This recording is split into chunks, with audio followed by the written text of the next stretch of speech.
One fall. That is often all it takes to change the entire trajectory of your life after 60. It is a fear that sits quietly in the back of almost everyone's mind, making you look down when you walk, making you hesitate on the stairs, and slowly shrinking your world until you are afraid to leave your own home. We often think of falling as an inevitable part of aging, something that just happens because we are getting older. But here's the medical truth that most people are never told. Falling is not a normal part of aging. It is a symptom. It is a symptom of a silent communication breakdown between your brain, your nerves, and your muscles. Right now, your body might be suffering from something called sensory amnesia. Your feet have forgotten how to feel the ground, and your brain has stopped trusting your legs. When this happens, your body floods with cortisol, the stress hormone, which makes you stiff, anxious, and, ironically, more likely to fall. But here's the good news. Balance is a skill, not a gift. It's neuroplasticity in action. Whether you're 60, 70, or 90, you can rewire your brain to be stable, strong, and agile. Today, for day 4 of our 30-day journey, I'm going to teach you 5 simple, low-impact movements to fall-proof your body. You don't need a gym, and you don't need equipment. You just need a chair and a few minutes a day to turn those balance switches back on. If you're ready to stop looking down in fear and start walking with confidence, you're in the right place. Let's rebuild your foundation, starting right now. Habit 1. Relying solely on vision and ignoring proprioception.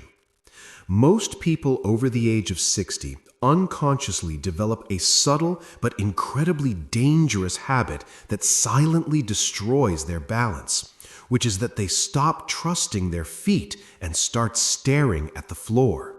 Because if you watch a senior walk, you will often see their head tilted down with their eyes scanning every inch of the pavement. While this feels like a necessary safety precaution, it is actually the primary driver of balance degradation. Because by relying exclusively on vision, you allow your body's internal stability system, known as proprioception, to atrophy. And proprioception is the continuous feedback loop between the nerve sensors in your joints, muscles, and skin, and your brain, acting as your body's internal GPS. So when you look down, you bypass this system, causing what neuroscientists call sensory amnesia, where your brain literally forgets how to feel the ground. And furthermore, the weight of your head looking down shifts your center of gravity forward, creating momentum that makes a forward stumble far more likely. Because true stability comes from feeling the earth, not looking at it. And we need to understand that the soles of your feet are densely packed with mechanoreceptors, which are sensors that send signals to the cerebellum and the spinal cord faster than visual signals can be processed, which is called the short loop reflex. So when you look down, you override this reflex with a slower cognitive process. But by training proprioception, you reactivate the dorsal column medial lemniscus pathway, ensuring that if you step on an uneven surface, your leg muscles micro-adjust instantly before you even realize you are off balance, which is the difference between a simple wobble and a catastrophic fall. So, to fix this, we start with the sensory rock, where you stand next to a sturdy chair or counter for safety, keeping your head up and eyes fixed on the horizon or a point at eye level, and gently rock your weight forward onto your toes until your heels barely touch. Then slowly rock back onto your heels until your toes lift without holding your breath. And if you feel safe holding the chair, you can close your eyes, which eliminates visual input and forces your brain to listen to the feet. Followed by toe spreads and grips, because balance begins with the surface area of the foot. So, while barefoot, you lift all 10 toes off the ground, spreading them as wide as possible to counteract the compression of shoes. Then drive them down to grip the floor, activating the intrinsic foot muscles and plantar fascia, which are the first line of defense against slipping. And finally, visual anchoring, where while standing on one leg holding a chair, you fix your eyes on a specific point on the wall and slowly turn your head to the left and right while keeping your eyes locked on that target, which decouples your vision from your inner ear or vestibular system, training you to maintain balance even when your environment is moving or disorienting. And on a biochemical level, we must remember that nerve conduction velocity, or the speed at which balance signals travel, heavily depends on myelination. And the myelin sheath protects your nerves, requiring vitamin B12 and omega-3 fatty acids to repair itself. Meaning a deficiency in B12 is a leading cause of peripheral neuropathy or numbness in the feet in seniors.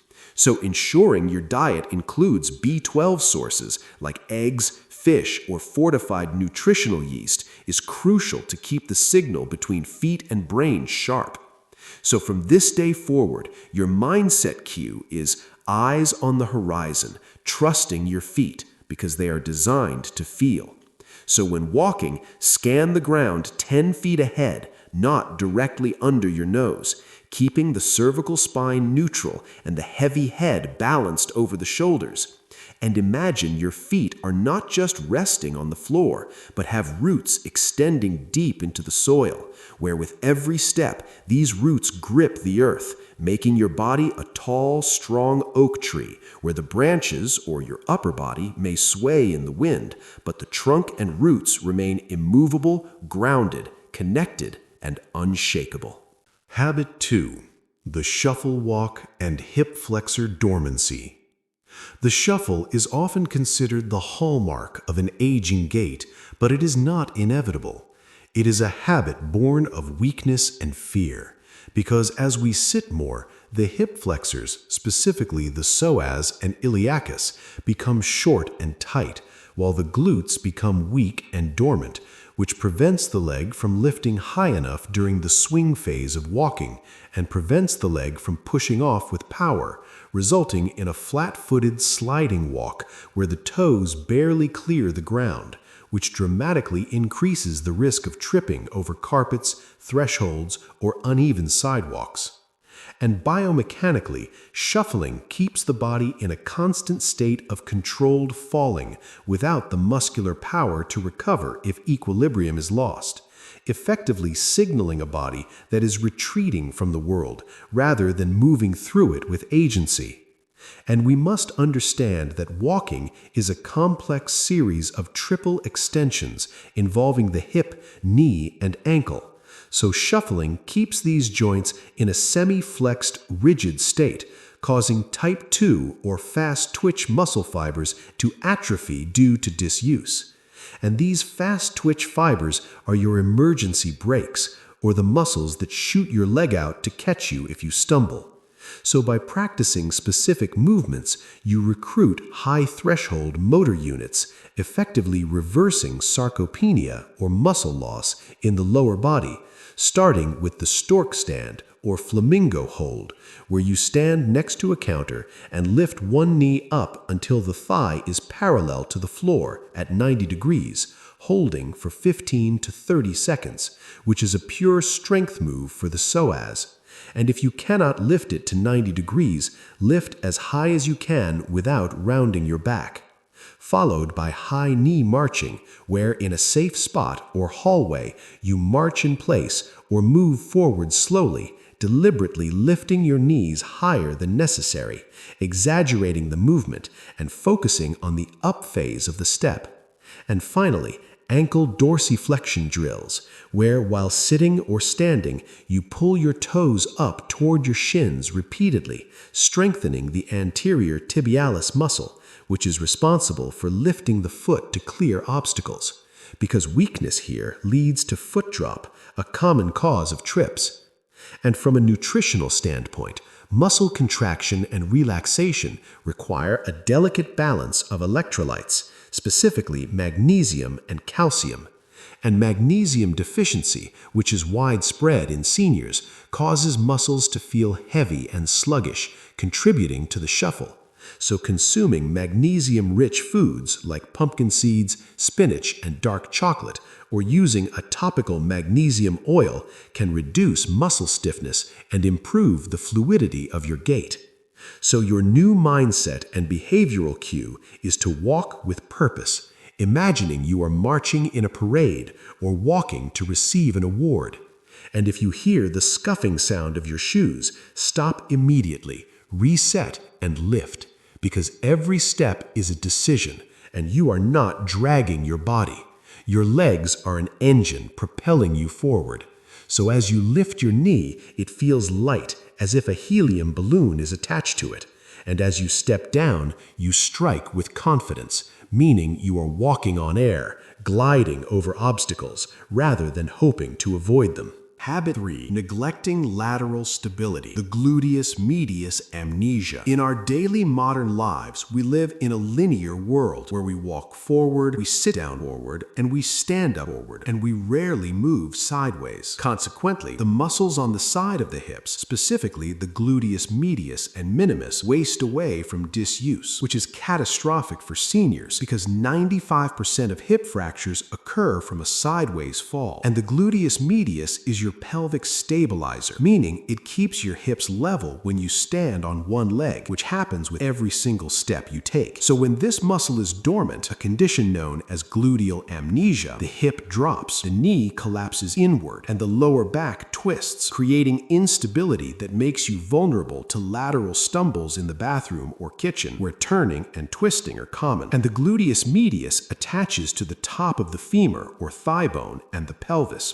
and its primary job is abduction and stabilization. So when it is weak, the Trendelenburg sign appears, where the pelvis drops on the opposite side during walking, creating shearing force that wears down the hip joint and destabilizes the lumbar spine. But strengthening this muscle creates a biological armor around the hip joint, absorbing impact and preventing the bone-on-bone grinding of osteoarthritis. So to activate this, we use lateral leg raises, where holding a chair for balance and keeping your torso completely upright without leaning, you lift one leg directly out to the side, keeping the toe pointing forward, not up, until you feel a deep burn in the side of the hip, which is the muscle waking up, performing 10 to 12 slow repetitions, followed by the pendulum shift, where standing with feet wider than shoulder width, you slowly shift all your weight to the right leg until the left foot can hover an inch off the floor, pausing to balance. Then shift slowly to the left, training the hip joint to accept load dynamically. And finally, sidestepping, or the crab walk, where in your kitchen you practice walking sideways along the counter, stepping right and bringing the left foot to meet it, keeping the knees soft, forcing the brain to coordinate lateral movement patterns that are often lost with age. And regarding bone density, which is the second half of the fracture prevention equation, calcium cannot get into the bones without vitamin K2 and vitamin D3, because vitamin K2 acts as the traffic cop, directing calcium out of the arteries where it causes stiffness and into the skeletal system. So a morning routine that includes these nutrients supports the structural integrity of the hip joint you are strengthening. So think of your hips as the steering wheel of your body, where if the steering is loose, the car wobbles at high speeds. So tighten the steering by doing tiny side pulses with your legs while brushing your teeth, visualizing the side of your hip turning into a shield, imagining your hips are encased in a strong, flexible exoskeleton, where when you shift your weight, this armor engages, locking you into a stable position, so you are solid and can move left, right, or turn quickly, and your body responds like a gyroscope, always finding its center and never tipping over.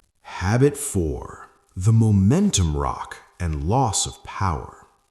When getting out of a chair, many seniors develop a habit of rocking back and forth to generate momentum, then throwing themselves forward to stand using inertia instead of muscle. And while this gets you up, it causes the quadriceps and glutes to atrophy because they are never fully challenged, leading to a loss of power, which is the ability to generate force quickly. And power is the critical factor in preventing falls, because if you trip, you need to shoot your leg out fast to catch yourself. And if your muscles are slow and weak from momentum-based movement, you will not react in time.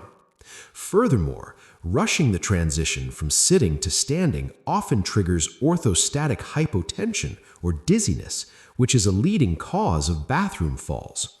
And sarcopenia, or muscle loss, affects type 2 fast twitch fibers first, which are the fibers responsible for speed and power. So, the momentum rock allows these fibers to die off.